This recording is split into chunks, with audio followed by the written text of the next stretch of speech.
What's going on, y'all? Welcome to another episode of the Speak Up Sports Podcast with Cass, Chris, and Shock. What's going on, fellas? What's good? What's good? What's up? What's up? Another week in the association.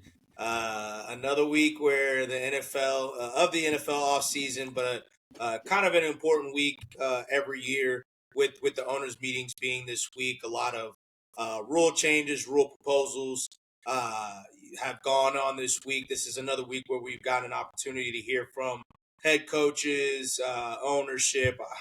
We heard from one particular owner that likes to always talk, and Jerry Jones, and some interesting comments. But owners, head coaches, GMs, but some of the biggest news that over the past week, and that some surprising news over the past week was that Taylor Jenkins of the Memphis Grizzlies was officially fired as head coach. What were you guys' thoughts when you saw that the first time? Man, gotta be something internal going on. Because I mean, if you look at their team, they're doing pretty solid for the fact that Ja didn't really start the year off, and even with him coming back, they've been playing pretty solid for a team that's still trying to get their stuff together. And so, kind of seems unwarranted, I guess. But then again, that we talked about it in our group, like, it could be, stuff stemming from what Ja been going through, and maybe they just feel like, he not getting to him, or he not getting to the team like he should be. So that's the only thing I could think of. But I mean, it was shocking to me. It's funny that happens in like 3 games after Ja's already in trouble. So it's like, I don't know, man. It was definitely shocking. Obviously, we don't know the inside stuff what's going on, but that's a team that's well within the playoff hunt. They were the 6th seed. I believe they were still the 6th seed when they fired him. They're on a losing streak right now, but it's a little baffling. I'm not gonna lie, it's a little baffling. I think he's one of those coaches that will land on his feet pretty quickly, but Memphis it's looking real bleak for a team that just a couple of seasons ago seemed like they were on an upward trajectory. They had young talent. It seems like it's all falling down right now, and it's a lot of questions that they have to answer this off season about how they want to continue building their roster out and who they want to surround. But definitely surprising. Yeah, and the thing, my first thought was, definitely surprising. I think everybody was surprised, and there's something, like Chris mentioned there, your first or another thought that probably comes next is what happened internally. Given the track record of the interim head coach, I think that probably might have a little bit more to do with it in terms of them thinking that they might have some sort of genius, or some sort of potential really good head coach waiting in the wings. And I've also seen some stuff like Grizzly fans. Obviously, we follow the league, but we're probably not super in tune with every fan base and how those fan bases feel. But I have seen some stuff that a lot of the fan base had been raising concerns in terms of the team and the coaching. And I thought something that was funny was somebody was like, we watched Darvin Ham thoroughly outcoach Taylor Jenkins, and we're really sitting here questioning things. Which, when you paint it in that form, it is kind of like, okay, when you paint it in that form. But another thing, and I think honestly was kind of the biggest takeaway for me, and then even furthermore, following last night's loss for the Grizzlies, is it. This is exactly why, for all the people that say the stuff about John Morant was overblown, say it's not that big of a deal, blah, blah, blah. Personally, I also feel that it's not necessarily that big of a deal because, all of us, we probably have some people that we grow up with, some friends that do some of the same dumb shit to this day, and we're older than John Morant. You know what I'm saying? So it's not like a lot of it is just trying to be on social media, just trying to Sometimes you post shit because you want your girl to see it. Sometimes you post shit because you just wanted to post shit. It's just you just do it. So I don't necessarily think it's that big of a deal. per se, but that's for us. As opposed to somebody that was, at that point in time, people were wanting to give him, hey, could he possibly be face of the NBA? That's, that stuff matters because optics matter and perception is reality. And, Cash just mentioned it. Now Ja's possibly in trouble for doing something that, once again, is harmless, was, just probably talking shit. And, now it comes, you look a little bit deeper into it. It looks like, Buddy Hield might have been doing the same thing at him, and maybe they were just talking shit. But it's Ja, and because of his history, it's getting escalated, elevated, and now there's an investigation. But things change. That's what makes it a big deal because like you said, it wasn't that much of an issue, but you did it once, and they just basically warned you like, hey, we don't want to see that, don't do that, and then you come around and do it again, and now it's like, okay, I already told you that's not what we want to see. Now it's becoming a big deal. Like, let's say the first incident happened and nothing happened, and then today happened or the other day happened, I don't think nobody would talk about it. But because he done did it multiple times after they already established, like, hey, we don't really want to see that, blah, blah, blah. That's what makes it even more of a big deal, in my opinion. It's clearly becoming a point of emphasis though in the NFL and the NBA. That's true. As we'll talk about a little bit later, but they're starting to ban some, quote unquote, of that activity, the nose swiping, the guns, all that stuff. They're making that an emphasis in the NFL as far as celebrations. Same kind of thing. They want these, they want to put a lid on these young niggas that come into the league. But I mean, that's what they're trying to do. So I mean, that's your league. And well, we could get it. A part of that is also because some people, I feel like, and that's probably a problem just in our community specifically, but a problem with social media is people are starting to blur the lines of that street life and just being a regular ass nigga. And a lot of niggas is thinking that they out here. Like, a lot of these dudes that's doing this shit don't have nothing to do with nothing. Never, never been in it. So it's like, and so I don't necessarily think, I think a part of it is like, to slow it down, but it's also like, bruh, like, the messaging from these niggas that's been, grew up 2-parent household, have, a lot of these people in the league that are coming into the league now are, they're, especially, and more we're going to see it more and more, getting NIL, getting money at a younger age. Like, they weren't coming from struggle. They weren't coming from nothing. They aren't in the streets. Like, they're not that, so you're portraying something to a bunch of kids thinking that it's cool with, whether they are into it or in it or not.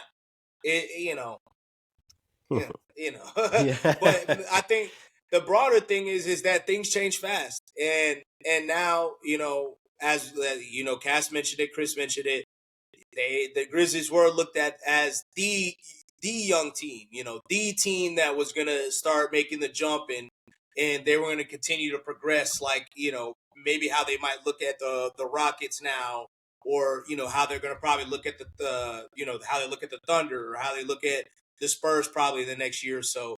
But and now it's like, is Ja, they're already started the conversation. Is Ja gonna get traded? Did the firing mean that Ja's gonna get traded? Blah blah blah.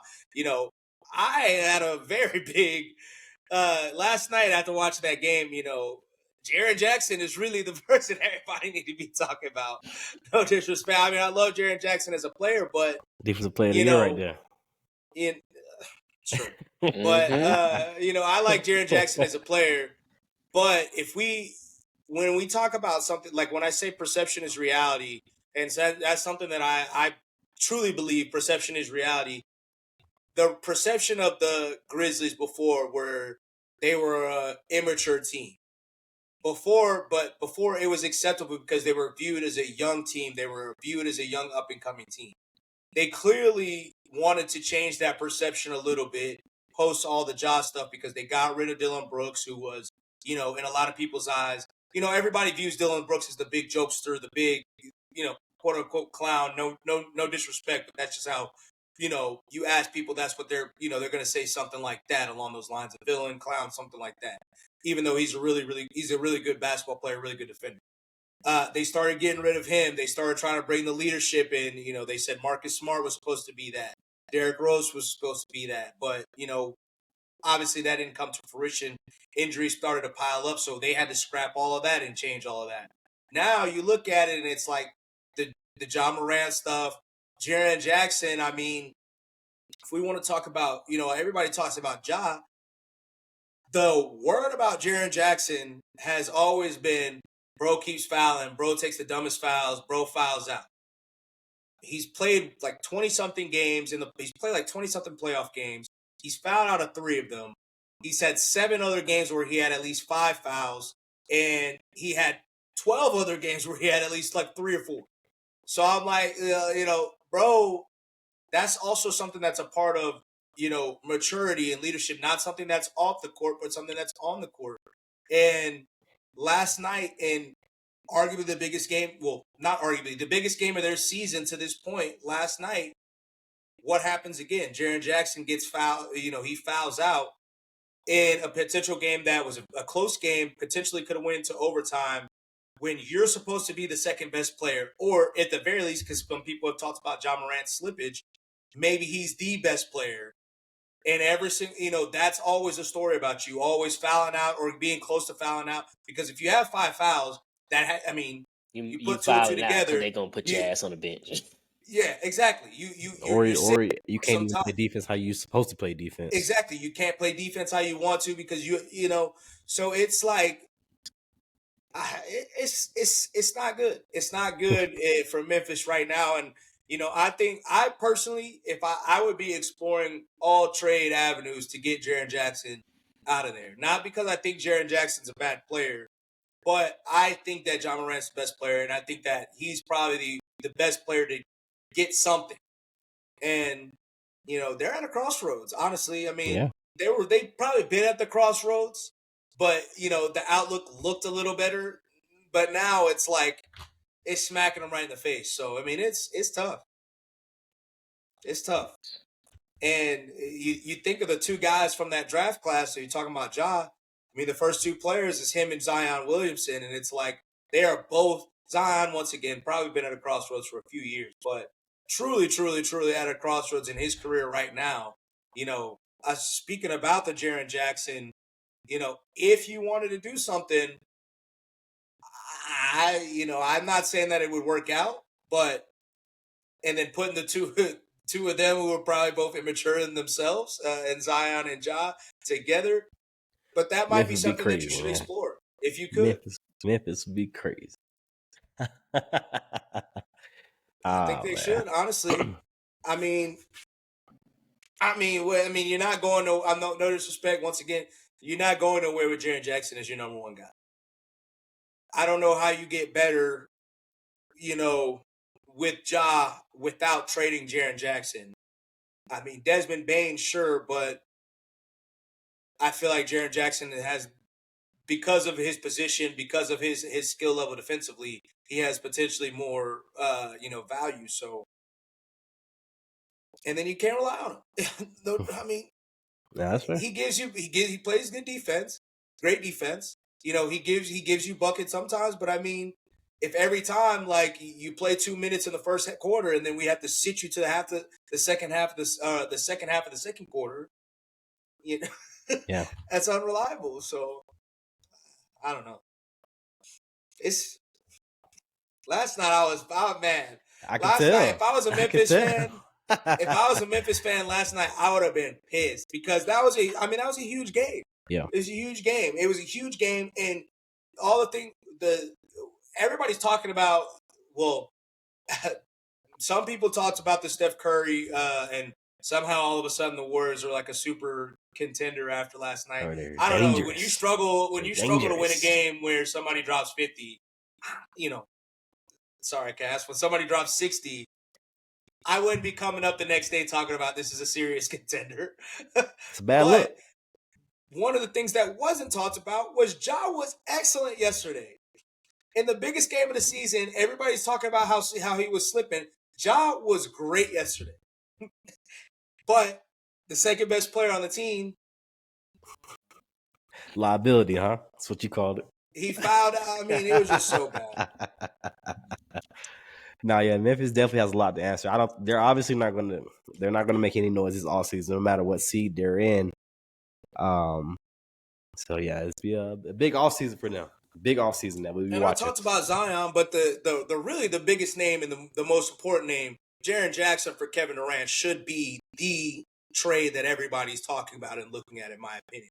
Unless the Celtics are trying to get rid of Jaylen Brown, which if they are, once again, it should be Jaylen Brown for Ja Morant, in my opinion. That should be what they're trying to do, and then figure it out with the rest of them. But if I'm the Grizzlies, that if I was immediate, that should probably be the main talking point. Unless same thing with Timberwolves. Timberwolves or Grizzlies would be the spot I'd be looking at for KD, in my opinion. Mm-hmm. But I don't know. We'll see. Jaren Jackson, you on a hot seat, man. But yeah, man. With that being said, not too much on the NBA. Obviously, we're getting closer and closer to the end of the season, and got about a week or two left before really a week and some change left of the regular season left. But switching into the NFL, not too much news. But the storylines that's kind of taken storm over the past week is obviously been the tush push. More so than any of the actual rule changes that passed. I mean, we talked about it before, but obviously it got postponed in terms of the ruling and whether or not they're going to ban it or not. We've heard some coaches come out and say that they were against it, and I guess they're trying to position or bribe people to switch. Strong arm them. I really don't understand why. What's the need to postpone it? But how do you guys feel about the whole conversation? I think go ahead. I think they shot their shot and they missed, and I think it should just be over with. I agree with you, Shad. This postponing thing, like it didn't work. You didn't even have the majority. It reportedly was a split right down the middle, 16-16. So at that point, you just gotta live with it, And it's a lot of it's a lot of offense versus defense talk going on. Like most of the it leans towards offensive players saying, or offensive coaches, saying that they don't want to change it, they don't want to ban it because that team is good at it. Let it be. And then you got some defense coaches and are pointing to injuries that could happen, even though all the injury data that we have currently shows nothing of the sort. But it's always that you want to get out ahead of things. So it's a conversation that they tried. I feel like they tried their best, but I feel like at this point, if anything were to change, because you're not getting any new data, so if anything were to change, it's literally the defense kind of like strong warming people, like we said, to get people on their side, and to leave that up to for the next however long until the summer.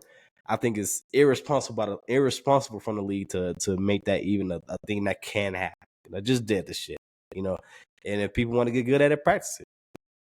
It is what it is.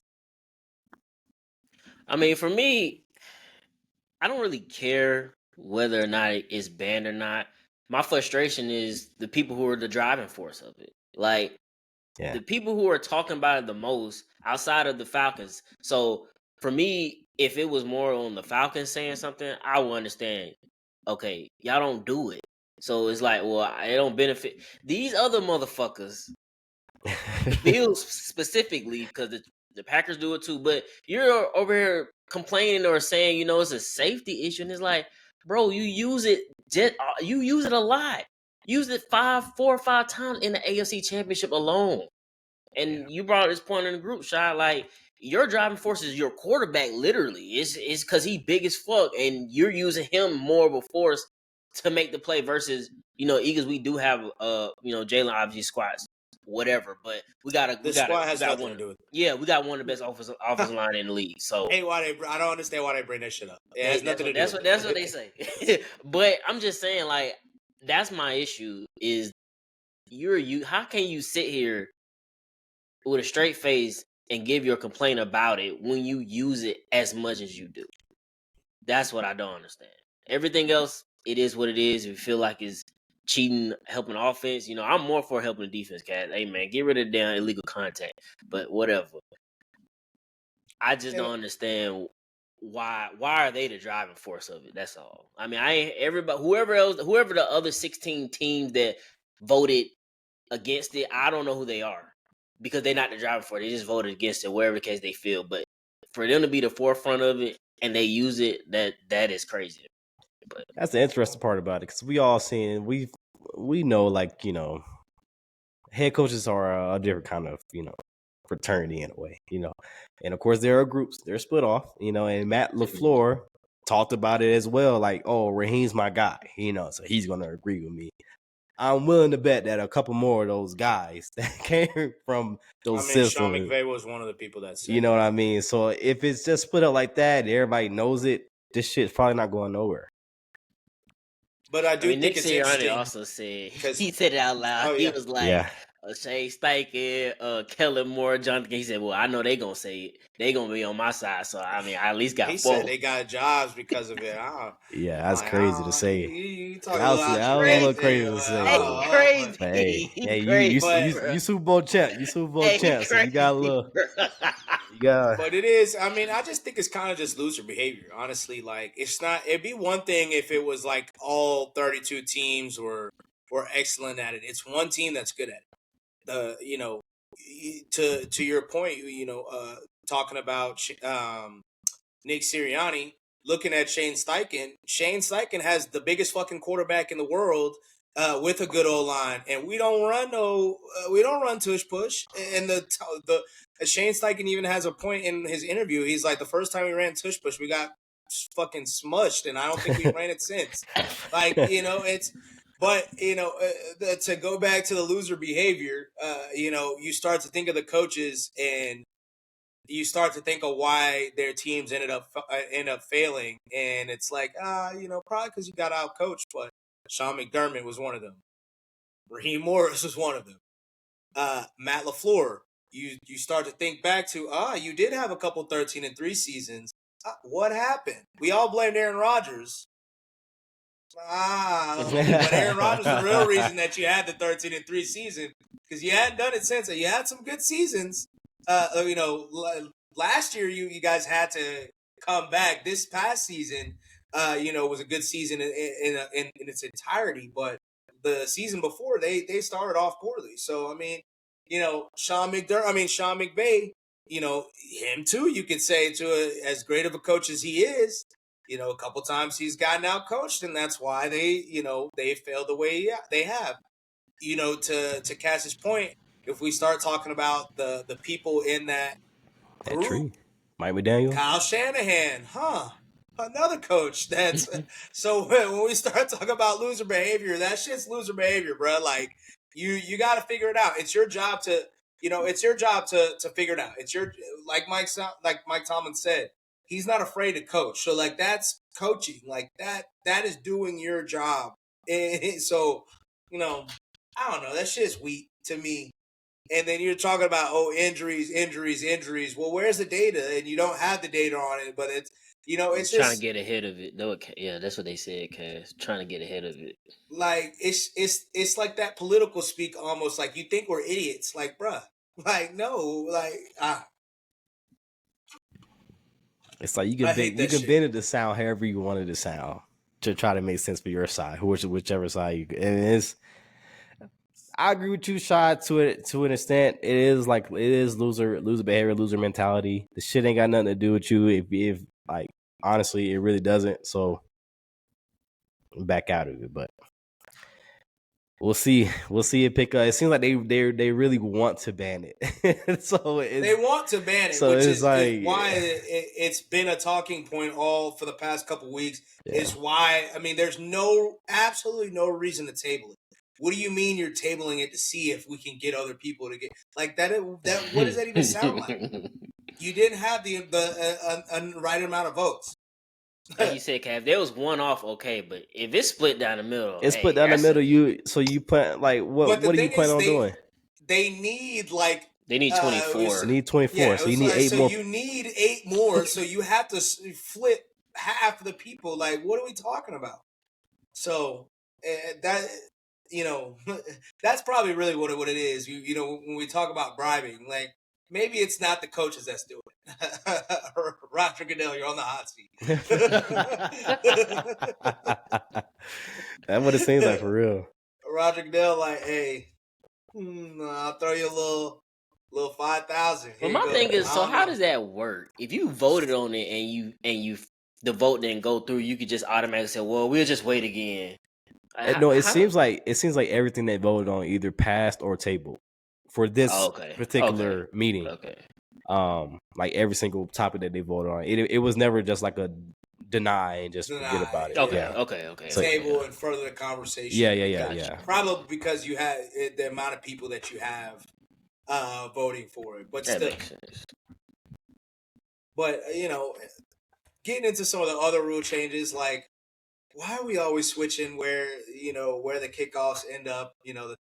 Like getting closer and closer. At this point, might as well put the bitch at the 50-yard line, and you got 50 yards to score. I mean, like it went from the 20 to the 25. Now they're talking about the 35. It's like, bro, like. But it's so backwards because their reasoning for changing it is to promote more kickoff. But the reason they changed the kickoff is to demote the kickoff. Like we don't want no injuries, so we're trying to scale it down. But now you're trying to scale it back. The reason that they changed it to this one is because they wanted to get more kickoffs with less impact. The impact of the full speed running. Right. I mean, we all play football. I don't know if y'all niggas ever got on kick returns. Yeah. Hey. I love kickoff football. It's dangerous out there. No. Head on swivel. Head on a swivel. Kickoff return is different. That kickoff return, you running back, you turn around and they could be right there. Like smack. I can only imagine in the league. In the league, they don't turn around like we did in high school. But still full-fledged 250-pound adults running heads that love that shit too. That just like love it. Just love it. They smell some smelling salts before they came on the field. Sick. I think of 11 Brian Cushion. Just running down the just don't give a damn.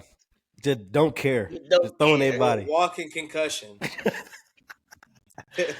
No, I don't. We'll see how much this changes. It definitely puts more emphasis on who you have as a return now, because it did seem like a lot. Even though they came out with the data that said like there were more returns than the previous year, I don't know. It doesn't seem that way watching it. It just seemed like all the kicks were just kicking the shot in the back of the end zone because like fuck it. So we'll see how much it changes, the overall return yardage and things like that. But and they did say it was only it's a 1 year test. It was kind of see from there and keep adjusting and tinkering and shit, which I don't think is good for anybody. But it's getting annoying at this point because you're trying to fix something that's like, dude, just dead it, let it be, just let it be. Like, I understand, but it's not that big of a deal in the grand scheme of things. It's not that big of a deal to the game. But yeah, we'll see. Eliminated, just start at the 20. Keep it rolling. I mean, because even last year when people were starting at the 30, you do see the difference from it being okay. Damn, you get a big play, you on the other side of the field. You get a 20-yarder, you on the other side. It's like damn, okay, already that's just. And if you got a kicker like Brandon Aubrey, you in field goal position. It's like, damn, that shit does make a difference. So I don't like it impacting the game like that. You give up one play on defense, you're fucked. And then like, we'll see kind of how they combat it, but I don't think you should keep moving it up and up in the field because like not everybody's going to keep that shit in play.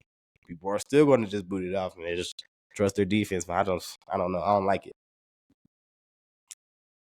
I guess the other biggest rule change, or really, I mean, a lot of people I feel like raved about the expanded replay, but I feel like a lot of people don't necessarily understand fully what that means, and I think that it'll be an effect. But I mean, we're only talking about looking at more plays to pick up a flag. I mean, how often did that really ever happen? You can't put down a flag. That was the big. That's the big thing because people were pointing at, of course, the the Vikings game when they missed the the face the mask or face whatever, mask. Sam. Yeah, This doesn't change whatever it that. You was. can't put down a flag after reviewing. You can't check. Yeah, So so it's this really does. I don't know.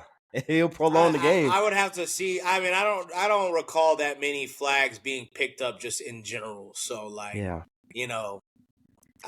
We'll see how much that changes. But the overtime rules in the regular season now, with both teams both having the ability to have the ball, how do y'all feel about that?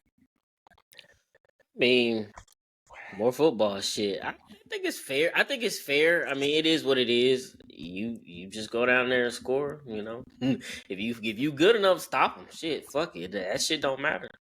It was always trending this way. I'm actually surprised it took this long for them to do it to the regular season. It was always going to trend this way, especially when we found out a couple years ago that they changed it for the playoffs.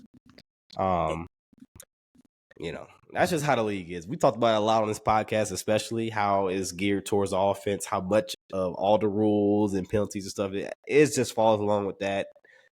I mean, would I have liked to see it this past season? Yes, because of our last two games, we lost because we didn't touch the ball in overtime. But that still shouldn't hide the fact that it is your defense's job, if you don't get the ball first, to go out there and stop them. And we didn't have to go to overtime. And that too. And that I see people on Twitter. I don't know if you shared it in a group or somebody talked about it, but hot takes are coming out now, and then people are saying like just do away with overtime in a regular season to begin with, because too many teams play for overtime.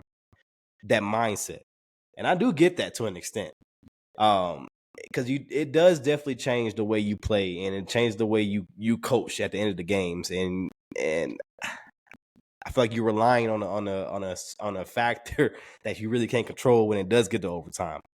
But let's see. But my only thing about that is like, just about everything in the game is like set up for like, you do this to set this up, but like you do this for a reason. So That's like fair. you might slow down, you might cross the 50-yard line and slow down and not necessarily go to score, because you're like, hey, we can get the clock all the way down to 2 seconds, and if we kick a field goal, then it's still only 2 seconds. So I mean, I get it, but it's like just the same way we were talking about the NBA All-Star game. Like if you're having to do extra stuff to incentivize, better strategy, then you probably need better coaching. That's really the problem. Like, if you have to incentivize better play, then you probably need better players, or a different style of players. So like, I don't know, but I do. If you have to make all of these rule changes, then you probably should stop assisting the offense so much.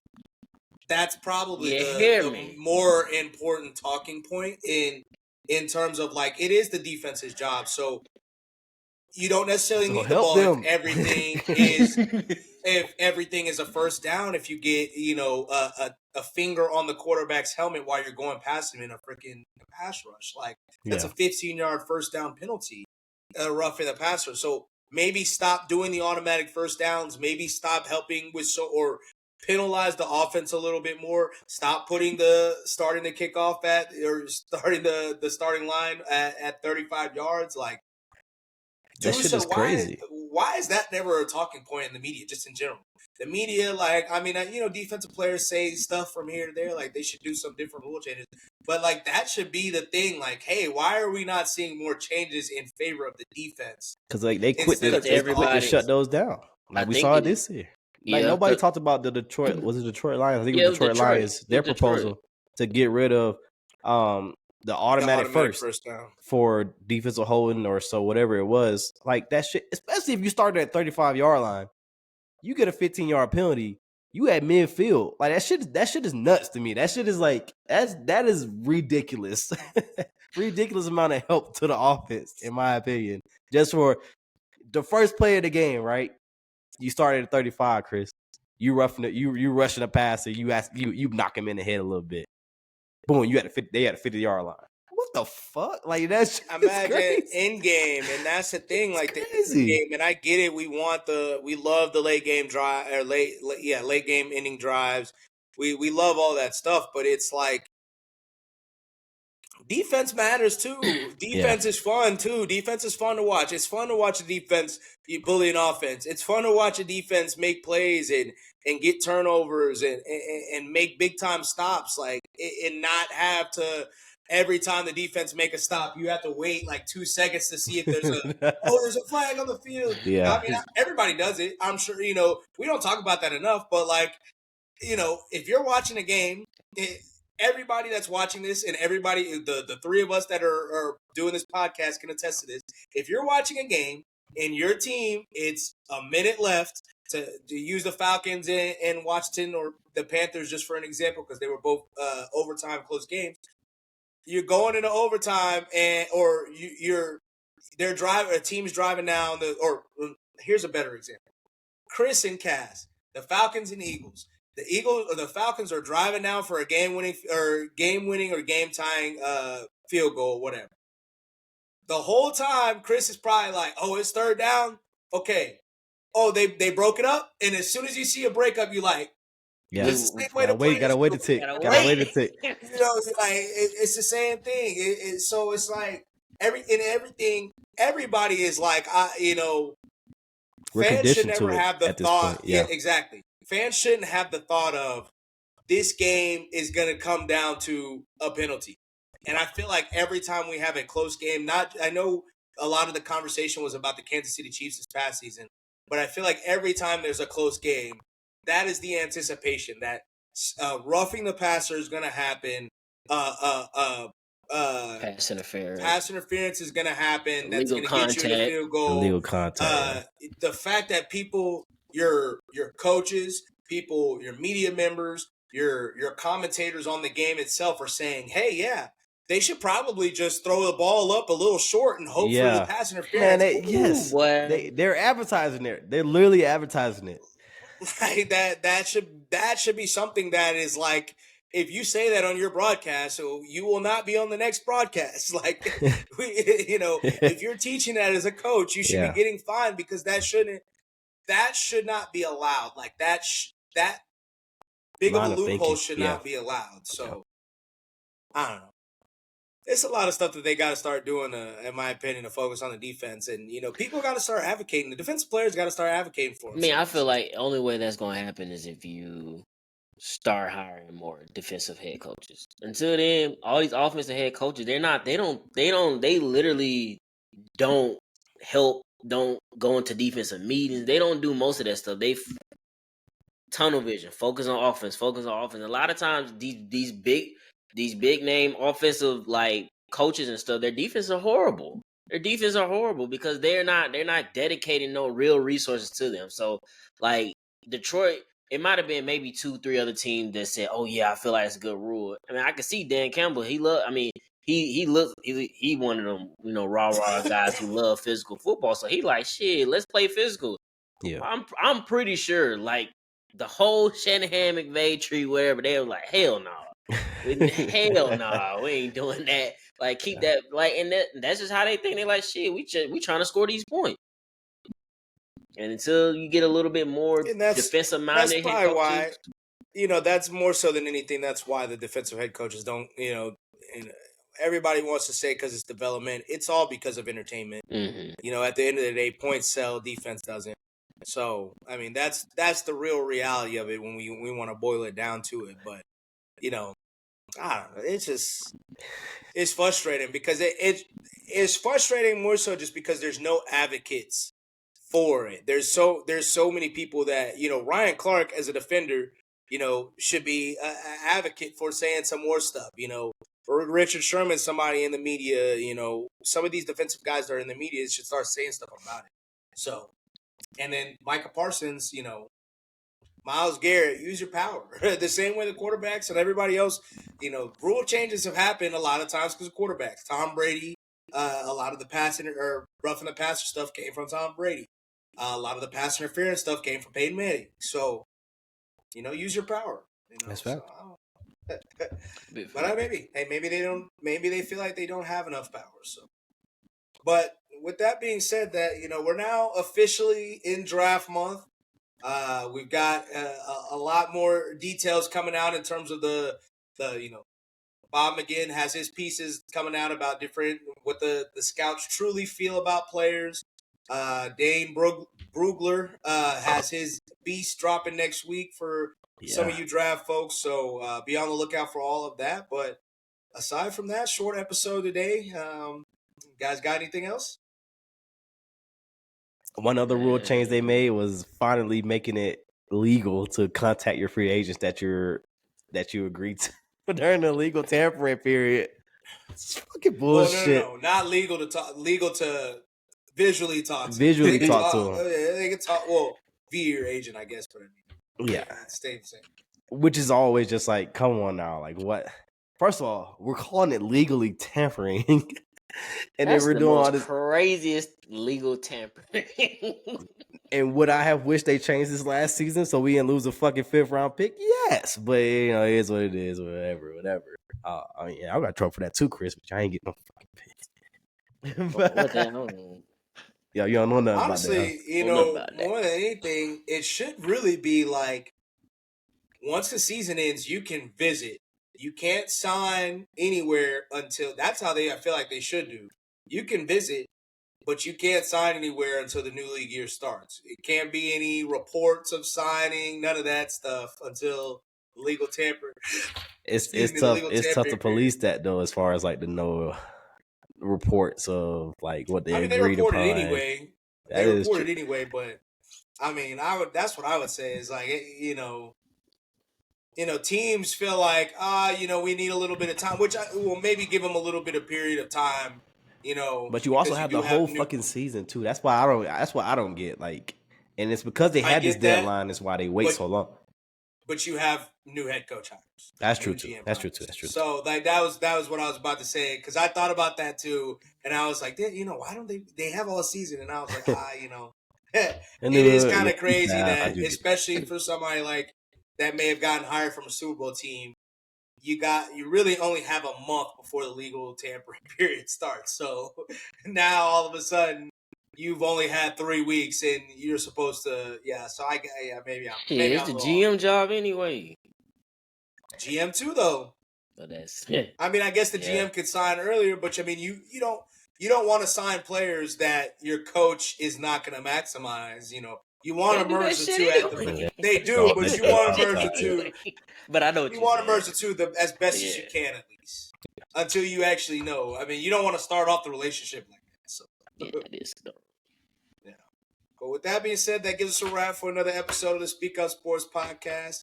We will catch you guys next week. Yes, sir.